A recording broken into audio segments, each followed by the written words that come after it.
Good evening, Jay. Good evening, everyone. Welcome to Leaders in Action Season 4, Episode 6. We'll have another interesting and insightful conversation tonight as we explore the reasons and the motivation why a high potential employee or a successful executive give up the comfort and security of a flourishing career in exchange for the opportunities offered by the agency career in life insurance. Good evening, Mr. IB, and good evening to all our dear friends of LIA. Masaya na naman kami dahil magkakasama na naman tayo tonight. While the great resignation phenomenon is not really felt here in the Philippines, still our employees continue to aspire and look for better working environment. Tonight, we hope to understand what they are looking for so that we can better point them towards our direction. But before we do that, we would like to thank again Master Trainer and Coach Jim Key for spending time with us last week to highlight the importance and benefits of coaching in a fast-changing business environment. I personally love, Mr. IB, the live coaching demo Jim did for our audience. So again, thank you very much, Mr. Jim Key. Thank you, Jim. Employees have more choices today, and they can have multiple sources of income from digitally enabled side hustles. In addition, they tend to be more mobile and likely not to stay long in a company, unlike our earlier generations. So what will keep them focused and engaged to contribute to the organization? More importantly, what will make them stay longer? Yes, Mr. IB. On the other hand, how can agency leaders respond effectively to this new breed of workers who have higher expectations about the job, who always want to have a more balance and meaning of in what they do, and who are looking for or who are looking beyond income? How can agency leaders of today best position the agency career to these people?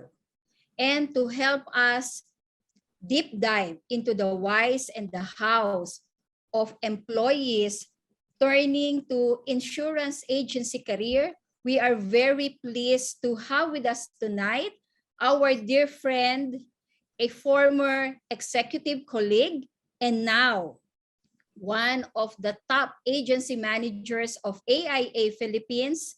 Ladies and gentlemen, please help me welcome our special guest sharer, agency manager, Emmanuel Paras. Hello. Hi, Eman. Good afternoon. Good evening. Good evening. Welcome to Leaders in Hello. Action, and thank you again for accepting our invitation. Thank you. Hindi ako makakahindi sa aking dalawang former agency officers and president. Of course, when it's the two of you to invite me, kahit na ano man yan. Yes, without asking questions. Salamat. Thank you, Eman. Hindi nagbabago si Eman ha. Maitim pa rin ang buhok, saka pa very smiling face. Eman, we know that you're very busy, so start na tayo ha. Okay lang? Sure, sir. Okay. I recall, Eman, your career was progressing very well, and you had a bright future with the company as an executive. So the first question is, what made you decide to cross over to the agency? Thank you for that question, sir. Talagang parang Miss Universe lang. So, well, a lot of factors, sir. But before, when I was an employee, 12 years in ako, sir, sa employment, no. And at that point in time, of course, both of you know how it goes, so in terms of the work ethic and work requirements of our dear company, no. So at that point in time, I was really at the crossroads, Sir IB and Miss Jane, no. Wherein the question really was, at the level that I was, no, in terms of the stress level and the work requirements, no, do I see myself doing what I was doing back then for the next 5 to 10 years, no? And even if I love what I was doing, no, parang I just did not feel that I was parang compensated, no, in terms of the financial and non-financial, fulfillment, no. So sabi ko, no, tong job na to, while it is good, is giving me limited income lang, limited career growth, no, and then limited time to do other things, no, that I really wanted to do. So why don't I do something, a business that will give me unlimited income, unlimited career growth, and unlimited time to do the things that I love doing. So my decision back then was to be able to unlimit myself, and by doing so, that's why I'm here right now. And it has been a wonderful journey ever since. But of course, Sir Ibin, no, and Miss J, all of those years that I've been an employee, those were very formative years for me. And I would like to say that had I not experienced, the sense of work ethic and the discipline of being an employee, I would not have siguro succeeded as much as I've wanted right now. Well, obviously, from what we're seeing and from what we're reading, you made a very wise decision. Eman, how big is your group now? Currently, sir, we have 120 advisors and then 13 leaders currently. So it's a substantial group in FELAM metrics, no. But of course, if you go outside, no, into the industry, it's just a medium-sized agency. We're still striving to be able to recruit more people. All right, thank you, Jay.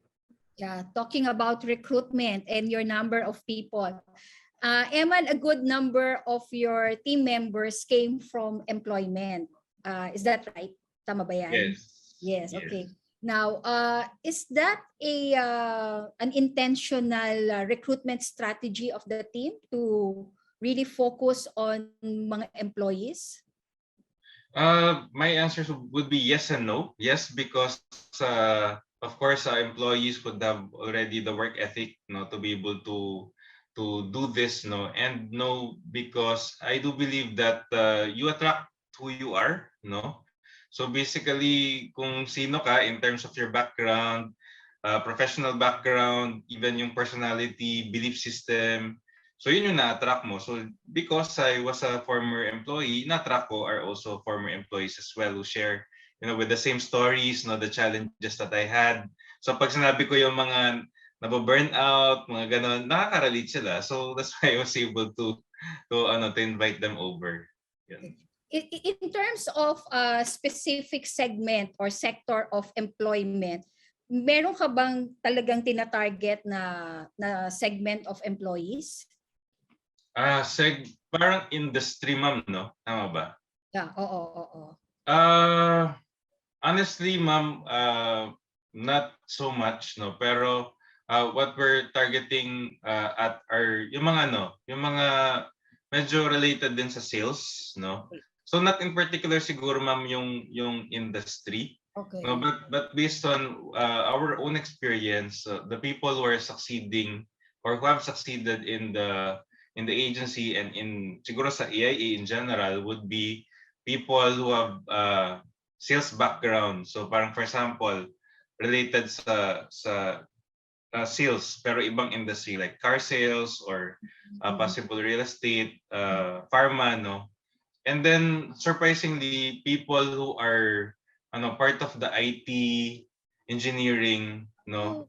I have a couple of leaders and advisors na from that sector. Not only a couple but many, no. So siguro yung nag-work para sa kanila is that they're very process oriented, they're very meticulous with details, no. So na-apply nila yung ganong klaseng discipline into the industry. So based on experience and statistics, yun yung mga nag-work na mga employees. Yes. Okay. So that's good, no? Parang tip 'yan, no, sa mga agency leaders natin, no? Sa kailangan medyo titingnan din natin anong background na pinanggalingan, no, panggagalingan ng mga recruits natin. Eman, you mentioned, no, one specific trait, no, that attracted you to this segment, no, of recruits, and that is the discipline. Aside from having that discipline, what other traits attract you, no, or attracted you to recruit, no, people from the employee force? Yes, ma'am. No. So for managing and recruiting, I have a framework. I call it the sales diamond. No, I'm sure baka na-discuss ko na rin ito sa inyo before, because this framework is something that I thought about when I was an employee, and then I used it in dealing with the agencies, no, and then I used it now. I'm using it now as an agency manager. So basically, for you to be able to succeed in this business, you have to have 5 things, no. So para siyang diamond, no. Yung gitna would be the goal, no. So why are you doing this, no? And how does your goal translate into specific activities, no? So that's the goal. And then pangalawa is the mindset, no. So basically, 'di ba, dito sa business na to, important yung IQ and EQ, but the most important is yung AQ, which is adversity quotient, no. This business will require a lot of mental fortitude, mental strength, no, especially in dealing with rejection, delays, and other challenges, no. So kailangan matigas yung mental strength mo to be able to combat these challenges, no. So that's mindset. And also parang part na rin ng mindset is also you conquering the limiting beliefs that you set for yourself, no. So for example, ako yung one of my limiting beliefs is that I'm an introvert, so usually introverts are not good in sales. Ganun, 'di ba? So yan mo yun, i-convert mo yun into I'm an introvert, so I can understand both personalities, which is extrovert at introvert, no. So yun, mindset is number 2, and then the next is skills, no. So yung skills, tatlong sub-factors, no. That would be, first is the mastery of the sales process, no, and then pangalawa, product knowledge, and then number 3 is yung customer service or building relationships, no. The fourth would be yung market, no. So the question here is how do you expand your market outside of the natural market? Kasi for the advisors, especially the new people, new advisors, no, doon sila nagkaroon ng difficulty after siguro 3 to 6 months of saturating yung natural market nila. Biglang, sino nang kakausapin ko? Wala na, parang ganun. So how do you expand your market in as much as you are also penetrating your natural market, no? And part din sa marketing is sino ba yung target market mo in the first place, and how are you aligning, no, yourself to the target market that you want, and how are you making yourself visible, no, to the market that you want. And then the last would be energy, no. So yung energy is the time, effort, and the kind and quality of energy that you are allotting into this business. So yung ano na yon, yung limang yon, so goal, tapos mindset, no, skills, market, and energy. Actually, pag ginumble mo yon, gems, diamond gems, di ba? So kumbaga pag nagano ka, so yung framework na yun, Ms. J and Sir IB, yun po yung ginagamit ko for recruitment and then for managing also, no. So with this framework, yun. So for example, ano yung nahanap ko sa isang recruit? So ano ba yung goal niya sa buhay? Ano ba yung big why niya sa buhay? In terms of mindset, so ma-uncover mo yun sa mga questions na ano ba yung biggest success mo, ano ba yung biggest challenge mo. Doon mo makikita yung mindset niya, no? Kung nag-give up ba siya easily or talagang nagpupursige siya, no? And then yung next naman is the skill, no? So meron ba siyang previous sales background, no? Or ano ba yung nag-i-indicate na possible siya maging good salesperson? Marami ba siyang sinasalihang mga organizations and etc., no? And then for the market, sino yung kinagagalawan niyang circle, no?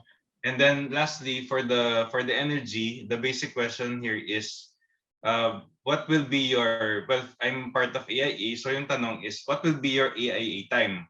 Mm-mm. Ano yung parang AIA time that you will be dedicating within your day or within your week na talagang wala kang ibang gagawin kundi AIA activities.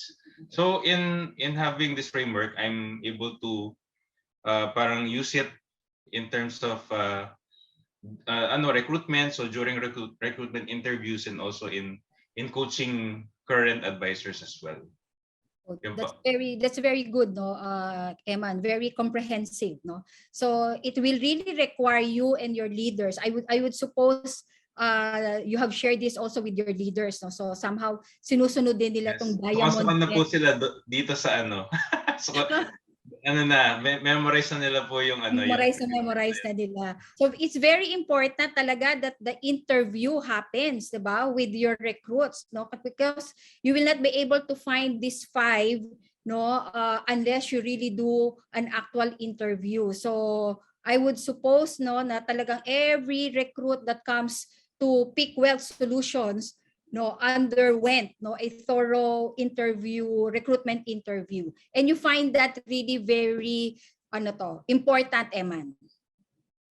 Yes, oo, syempre ma'am, kasi and ano din, no, part of it is also empowering the leaders on how to conduct recruitment interviews. So using that framework, meron din kami mga certain questions that they can ask, no. Of course, I cannot promise that I can be there all the time sa mga recruitment interviews. So it's about empowering the leaders as well to do the interviews. But those questions are very crucial, not only for us to know if okay ba yung recruit na to, para din yung recruit din malaman niya what it entails, di ba? Kasi hindi naman simple itong business na to eh. So dapat alam din niya kung ano yung kailangan niya masagot ng maayos para makapasok dito sa I think, profession. Eman, that's very important from the point of view of yung kausap ninyo, di ba? Kasi pag tinatanong niyo ako, halimbawa ng gano'n, may isip ko, naku, kaya ko to, o kaya naku, hindi pala to kaya, no? Eman, I'm just interested, before the pandemic and after the pandemic, pareho ba yung, o nag-iba ba yung thread of discontent ng mga empleyado na kung kaya sila mas lalong attracted to a career like in financial advisory? The thread of discontent, it has slightly changed kasi yung nangyari nga ngayon, Sir IB and Miss J, is the Great Resignation, no? So ngayon kasi nagre-reopen yung economy, no, and the offices are also reopening. So yung iba na naging komportable sa digital, yun yung mga parang mas okay na ako dito. So maghahanap ako ng work na So in a way it's the same, pero in terms of the form, kasi basically yung thread of discontent, it may be in the form of I want more income, no? Basically non-monetary and monetary. So monetary is income, no? Yeah. And then the second is non-monetary. Marami ng aspeto 'yon. So number 1 is family time, flexibility of time, no? Yeah. Pangalawa is kumusta yung relationship mo with your team members, with your bosses, no? So I would say na in a way pareho pa rin, pero nag-iba lang yung form. Like for example, before family time yung pre-COVID, no? Family time. So parang gusto mo ng trabaho na agad ka makakauwi sa bahay para makapag-spend ka ng time with your family. Ngayon naman, yung family time is defined as gusto mo ng trabaho na gusto mo na work from home. No, yung hindi ka nababalik ng opisina. So that you can spend time with your family. So in a way, it's the same, pero in a different form yung thread of discontent. Are still essentially that. Thank you for that explanation. Emma, nakatulong ba sa inyo in attracting employees yung digital selling that is now happening in the industry?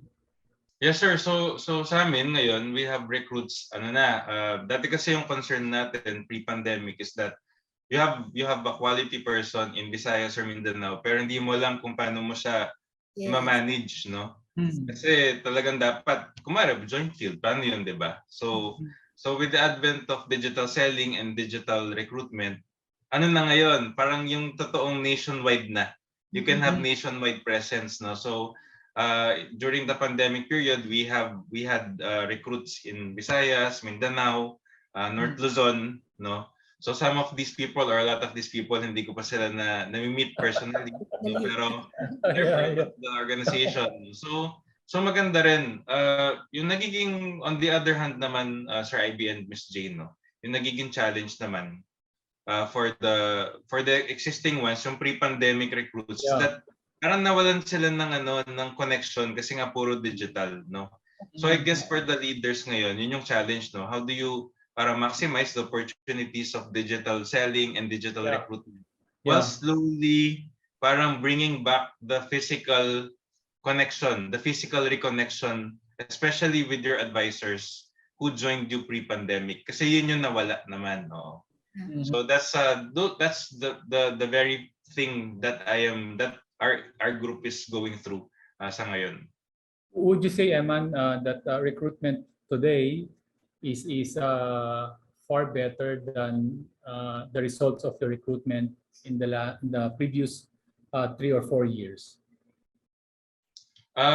In terms of kasi sir, yung recruitment results namin, honestly parang pareho siya yung pre-pandemic at saka this Today, this pandemic, no? So I guess the answer there is it depends, no? On how you utilize the opportunities that were not there before the pandemic. So yung digital recruitment, digital selling, how you use social media, how you use the different platforms like LinkedIn and other job seeking platforms, mga ganun, sir, no? So it really depends on how you use these opportunities for you.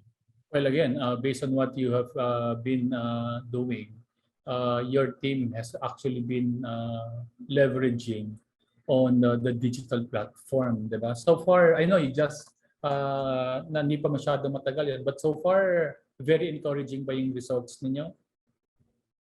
For the sir, for which part, sir? Using digital platform in recruitment, so far encouraging yung nagiging resulta for you? Yes, sir. So for me, no, like may mga recruits kami ngayon nasa Visayas and Mindanao, no, and there's kasi sir, diba, yung usual na ginagamit yung Facebook ads is for selling, for product selling, no. But there's this one unit in my team who's using Facebook ads for recruitment naman. So meron naman siya mga nare-recruit din because of this, no. And yun, ako for me, no, from a marketing perspective, trying to parang come up with interesting materials on how we can attract the right kind of people into our team. So nag-invest sa mga videos, mga professional photos, mga ganun, to be able to come up with a good parang marketing image for the agency. Very important point, Eman, talagang kailangan marketers na kayo. Yes. Jay? Yeah. Eman, you mentioned a while ago that really employees now have more choices, no? They have more options. In fact, they can do a lot of mga side hustles aside from their full-time employment. Eman, based on your observation and maybe based on your actual experience, since you came from that side of the fence, no, what attracts the employee force, specifically the younger generations now, to the career? To the career. So the younger generation, the millennials, no, based on the research and actual experience, the younger millennials are attracted not primarily by income. Yes. Which is surprising kasi Gen income na sila ngayon, no? Gen income kasi ako Gen X, Xennial, no? Ano pa rin ako pera pa rin, no? Mukhang pera, no? But for the millennials, no, they're attracted by number one, the sense of mission, no, yung significance of the career, no? So they have to be in a career that is that provides them a sense of fulfillment, no? Yung nagiging happy sila in helping other people, no? Before, nung nag-interview ako ng napakaraming recruit, no? Lagi ko itong naririnig, tapos syempre at the back of my head, oh, talaga, totoo ba yan? Parang ganun. Pero dahil nga parang lagi mo narinig, baka nga totoo to, kasi nga Talaga, yun na, no? lagi mo siyang naririnig na parang, sir, I want to help others. I want to save more Filipinos. Mga ganun-ganun, no? So, sige, okay, totoo pala talaga siya, especially for the younger ones, no? And then, yung second is the kind of culture, no, that they will experience, no, in the team. So syempre relationship, no, with the boss and everything. So parang may herd mentality din yung millennials, no. So that's why pag may na-recruit ka na isa and they like your team, they like what they do, it's easy for them to bring other people. So yun yung primary two primary things, no. Of course, nakakatulong din yung travel incentives, no, and yung income din, but income surprisingly is not like the top one motivator for the younger millennials. And in your observation and experience also in recruiting and have managed, no, so many former employees already, what adjustments do they usually experience or go through, no, to have a smooth transition from employment to agency career? Yeah, so yung thing that they would need to maintain would be yung work ethic, no. So kasi as employees, yun yung primary thing, You work 8 to 5. So kumbaga, you put in a full day's work. So that's the thing that they need to keep, no, or maintain, no. Yung big adjustment would be, before, pag empleyado ka, you are given tasks, you are given assignments, KRAs, yun yung tawag sa atin, KRA, na given by your boss or your company, no. Whereas dito, you have to be a self-starter. You have to be a self-starter. You have to initiate yourself, your own activities, no. So yun yung nagiging difficulty din ng marami, no. Na how to transition from being told to do stuff, no, to telling yourself, no, and having the discipline to be able to do the things that you're supposed to do. Yeah, ma'am. And how, as a leader, can you or did you help them have this smooth transition? Kunyari, yung sinasabi mong from a structured ako na schedule, now I really have to set my own. How can a leader come in, no, and help that advisor to go through that transition? Yeah, so a big part of it is really, parang telling your own story, no. So part of it is, when I started, ito yung mga ginawa ko, baka mag-work din ito para sa'yo, no. Okay. And then secondly is creating touch points, no. So yan, for us we have team huddles, no, and then we have business reviews with the advisors to be able to mentor and coach them. And to be able to determine kung ano yung area of improvement nila or mga questions nila, yun. So especially in the first few months of the advisor. That's why a system also, no, is very important, no, in the team, para from being structured talagang parang itatransfer mo lang sila into another system na somehow also gives them some semblance of structure, no? Yes, ma'am, correct. Okay. Parang naalala kasi yung activity management system, di ba? No, yes, parang, yes.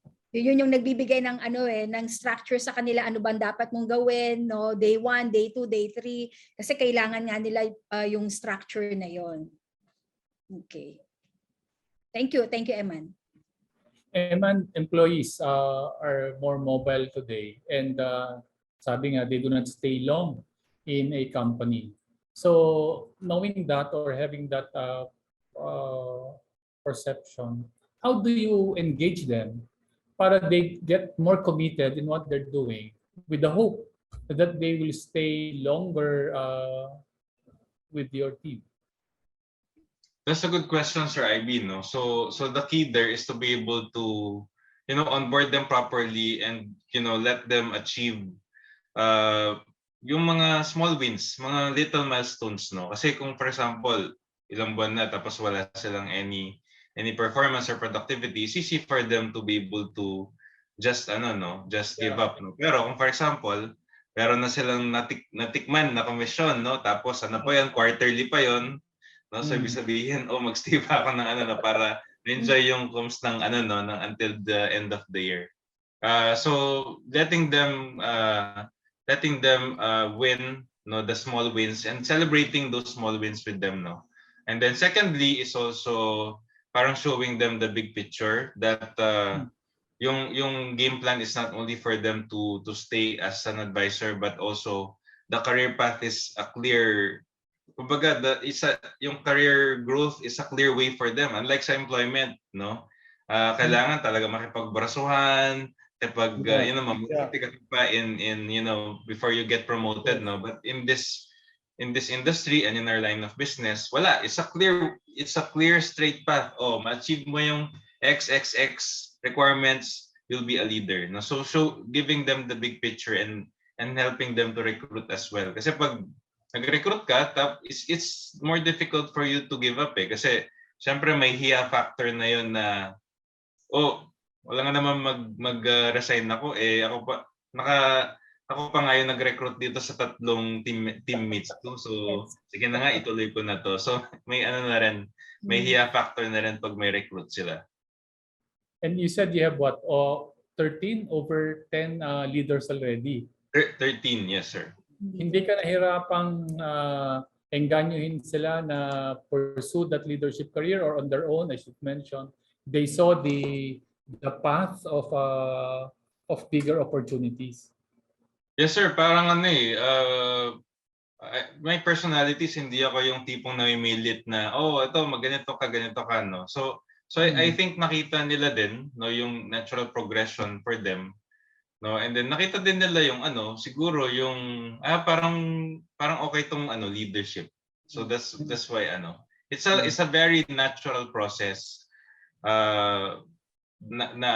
it's not being forced upon them, yung pagiging leader, no. So yun, I think that's the description. Is a very natural progression from being an advisor to being a leader. Kasi at the end of the day, yun naman talaga yung yun talaga yung leadership naman talaga yung magbibigay sa iyo ng kind of income or leverage income that you want. It's not just being an advisor. So yun yung tinuturo namin, and we're fortunate, no, especially now that in our company yung agency structure is structured in such a way that it encourages expansion. I think medyo humble to sa Eman. I think it's really all about setting the right example, no, and being an inspiration to people. Thank you, Eman.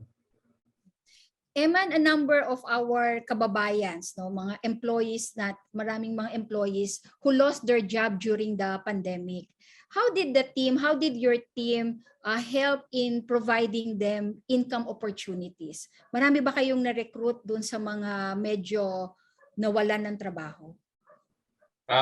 In particular, Ms. Jane, no, yung as you said kanina, another target market for us would be mga OFWs, no. So in a way, we were able to help yung mga returning, no, OFWs have a source of income for them. And yung isa din namin na actually parang in-explore na market would be yung fresh grads, no. Kasi yung fresh grads, no, you can just imagine the kind of competition that is in the market right now. So yung mga nawalan ng trabaho, naghahanap ng work or more experience, no. Tapos may fresh grads ka na walang experience, no. So yun, we're doing what we can to be able to reach out to those people, no. And some of these conversations, recruitment conversations, nangyari during client meetings, no, mga policy reviews, no. So biglang mababayatan mo na lang na wala siya ng work, or possible na yung yung family member na wala ng work. So yun, those are recruitment moments, no. So yun nga yung kinakwento ko rin with my leaders and with my team, no. Always wear the recruitment hat. Yeah. So that you don't lose the recruitment moment. There is always a recruitment moment hiding in whatever conversation, no. So kwento ko nga, ako nga naka-recruit ako habang nasa CR ako, naka-recruit ako habang 'di ba nagbabanda ako before, no. Habang nasa gig, ang ingay-ingay ng banda pero ako nagdi-discuss ako. Sali ka sa amin, merong allowance ganun, di ba? So every opportunity is a point, recruitment opportunity. Yes. So always wear the recruitment hat. So you'll always get that recruitment moment. There's always a recruitment moment somewhere. Eman, na-mention mo kanina yung OFW. Buti na lang because I want to segue a little on that, no, because ayaw mo man sigurong tanggapin pero ikaw, ang grupo mo ay isa doon sa mga teams na talagang was very fortunate, no, and blessed to successfully recruit talagang mga very productive former OFWs, no. So can you just briefly share with me how the team is doing now, no, yung OFW segment ng grupo mo? Yeah, the OFW segment is actually a very significant, segment in our team, no. That's actually one family, no. Yeah. The Zion family, no, si JM, no. And then parang siya, family tree siya. Family tree siya. Si JM na-recruit si Jan, si Jan na-recruit na si Jano, si Jano si Jenna.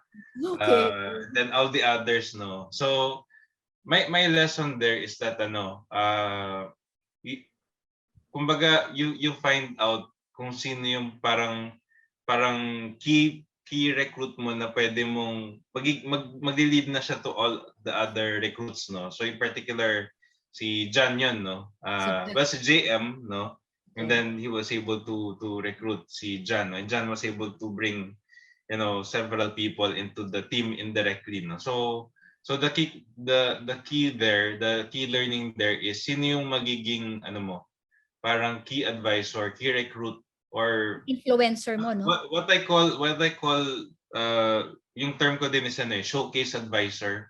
So showcase advisor is someone na kumare sa car, 'di ba? Sa car showroom, no. Hindi mo naman papakita yung lowest yung pinakamaganda, pinakamagaling mo. Papakita mo yung pinakamaganda, no. So the same way in anything, no, sa restaurants, models, no. So sino yung magiging showcase advisor mo? So that's one key concept that I always take into heart then. No, that's why in promoting the agency, we also develop mga materials for MDRTs, no, so that sila yung maging showcase advisors, no. Good, no, and I'm sure yung success mo sa OFW and of course your success to employee force led you to more other niche, no, market, no, in terms of recruitment.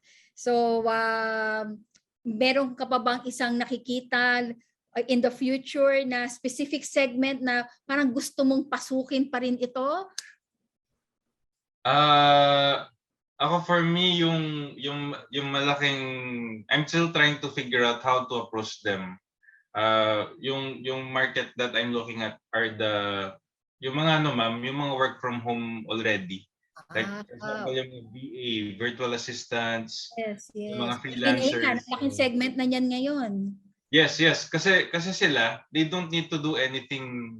Kumbaga, they will just add financial planning as one of their online 'di ba? Online income sources, no.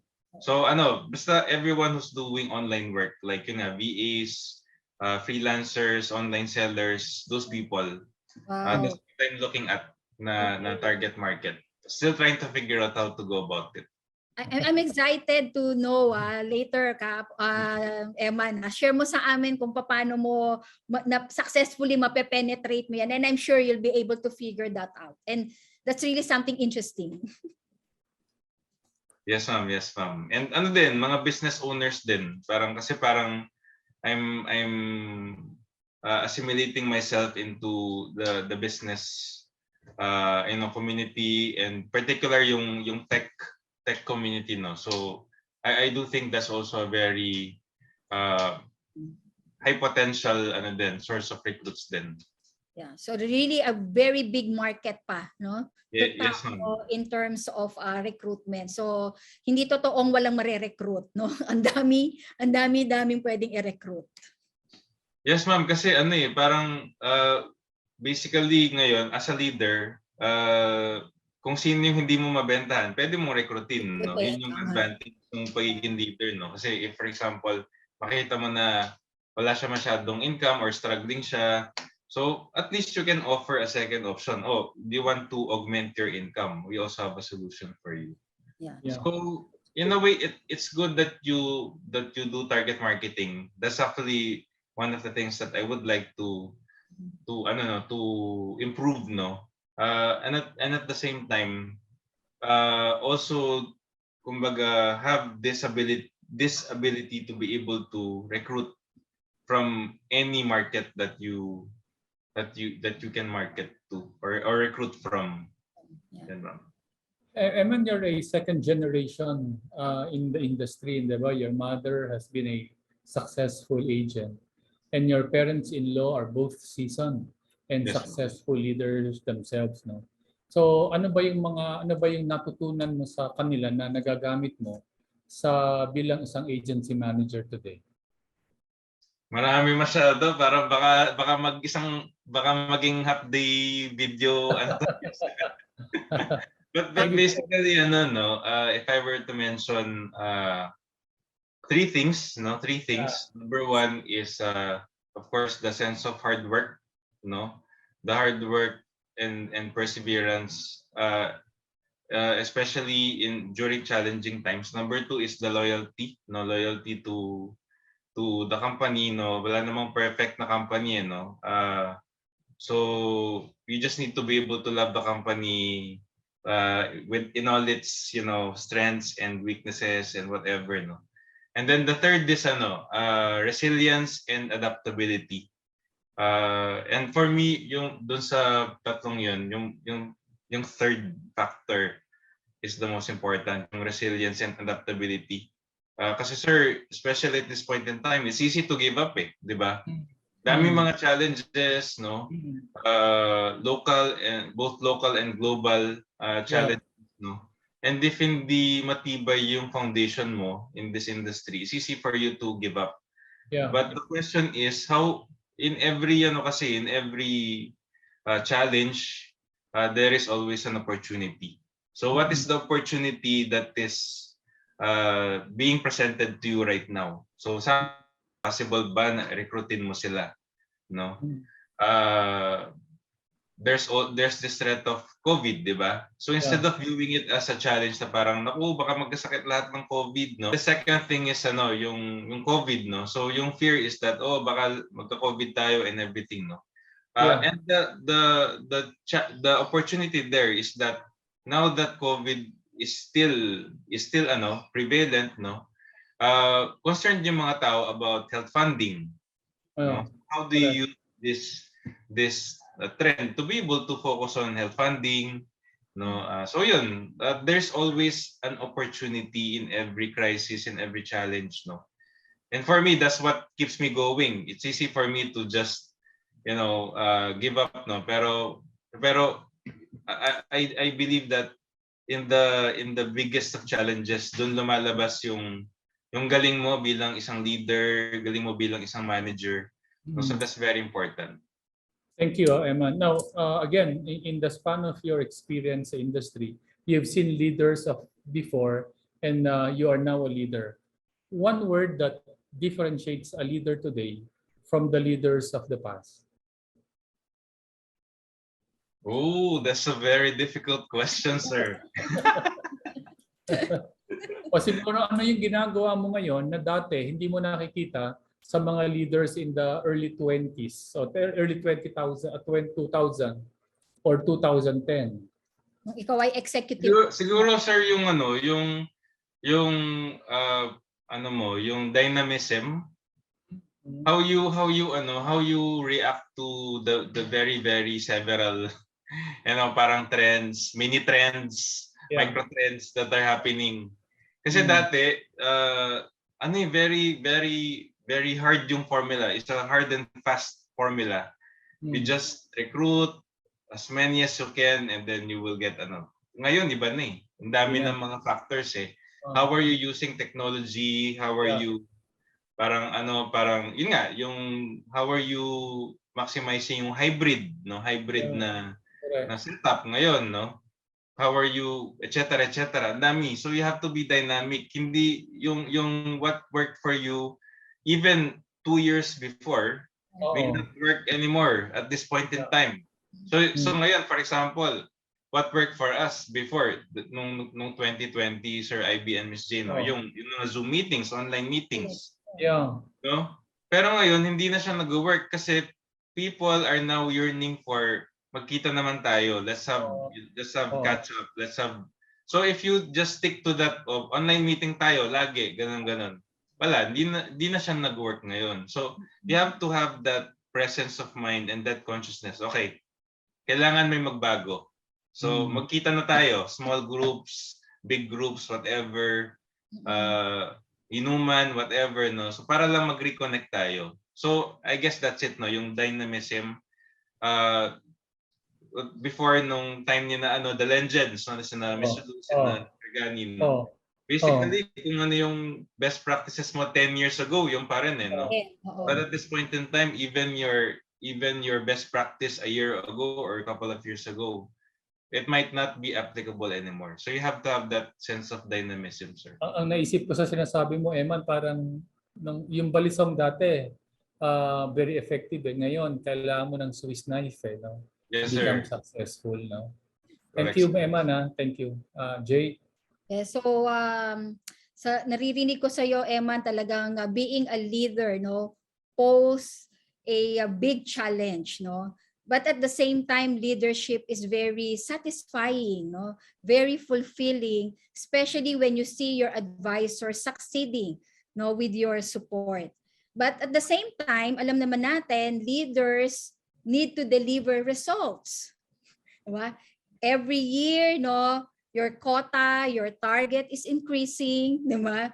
And expectations, no, from leaders are really evolving. Sabi mo nga, the way you were managing your advisors last week, no, or last month may require a different kind of leadership today, no? So ganun, no, ganun kabilis, no. Now, having said that, how do you ensure and how are you able to maintain your ability, no, and your capability to deliver results year in, year out? Ano lang, ma'am, I mean, first of all, I definitely am not the perfect leader. Dami din ako mga areas for improvement, no, and limitations, no. Part of it is accepting who you are, no, and then just doing what you can, no, and going for growth lagi, no. I was telling my team members, the question is, no, siguro mag-apply din to as leader, no. The question is, how can you set yourself apart from the hundreds of thousands of advisors in the industry today? No, so basically yung question, no, and yung suggestion ko to them was focus on two kinds of growth, no. The first is the vertical growth. Vertical growth is how are you deepening your relationships with your clients, no. Yun, how are you connecting with them, relating with them, no. And then the next kind of growth is horizontal growth, no. How are you expanding your knowledge and skills in such a way that you're not anymore just an insurance agent, but really a financial advisor, no. And not only a financial advisor, kung maalam ka sa global stocks and everything, na talaga, as in investment advisor na rin, no. So the same question is for the leaders, no. How will you set yourself apart from the thousands of leaders in the industry? The same thing. How are you deepening your relationships with your advisors? How are you hearing them out in terms of their concerns, no? And how are you seeing them not only as advisors but as people? At the end of the day, it's all of people to eh. Yeah, people business. Hindi people business, no? So titignan natin yung mga tao bilang tao mismo and not just advisor, no? And then pangalawa is that how are you expanding yourself? How are you growing? What are you doing to be able to grow yourself so that you will be able to use these newfound skills and knowledge to be able to steer your team towards greater heights, no? So yun yung mga questions that I would like to also ask my fellow leaders. At the same time, I'm also asking these to myself continually, no? So for me, I'm continually attending some seminars. I'm also immersing myself in the tech industry. How can we use technology to be able to adapt, paano natin siya i-adapt into the insurance industry. And I'm also studying coaching, because yun, part din yun ng millennials. What millennials are looking for, they're not only looking for a boss or a mentor, they're looking for a coach, and that's what I'm trying to study, bilang isang leader. So how are you growing in terms of the vertical and the horizontal? So the growth mindset is very important, for an agency leader. And I believe, Eman, you're doing a good example of that, because I know that while your main line really is the Peak Wealth Solutions, which is your agency, I know that you have opened, diba, parang you created one company that talks about also insurance, pero meron ka ring fitness, di ba? And then what's the other one? May isa pang component yun no? So that's one way of, it's called wellness, wellness app. So doon pwede wellness app. Mental health, coaching, relationship counseling, etc. So yun. Yun, no? So nag-evolve na. So from mere financial planning or being a financial advisor, o nasa coaching ka na, meron ka pang relationship advisor na ginagawa, diba? And very recently, and I would like to congratulate you, although nasa first airing pa lang yata kayo, first episode, yung PWS conversation, tama ba yun? Where nakinig ako dun sa sharing ni Horeb, at natuto ako about yung outlook ng local market natin, so that is one way of setting an example for your advisors and for your leaders, that indeed as a leader kailangan talagang you continuously grow, so thank you for sharing that, that very important aspect of growth mindset, Eman. Eman, you mentioned about dynamism, which is really very important to a leader today. Pero part of dynamism is your ability to look ahead, di ba? So in your sense, how do you see our industry evolving or your career evolving in the next 3 years? That's another good question, Sir IB. The answer is I don't fully know. pero basically yun, sa mga trends ngayon, ang daming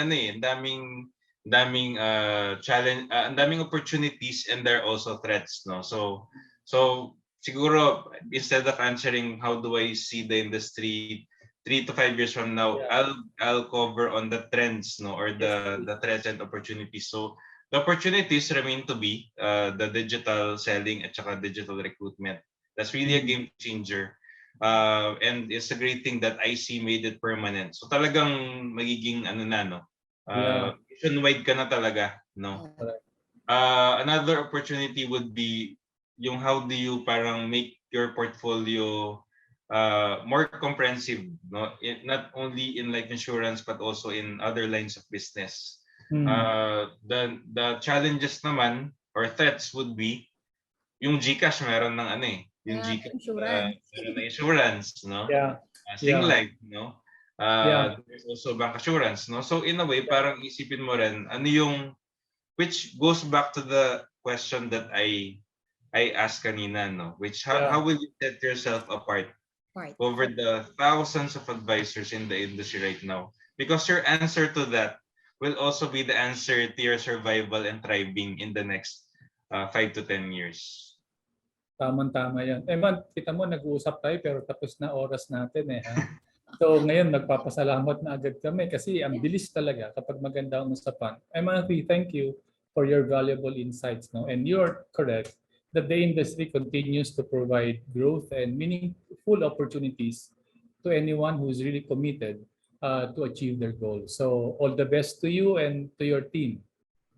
Thank you, Sir IB. And I would like to thank the both of you, Sir IB and Ms. Gino.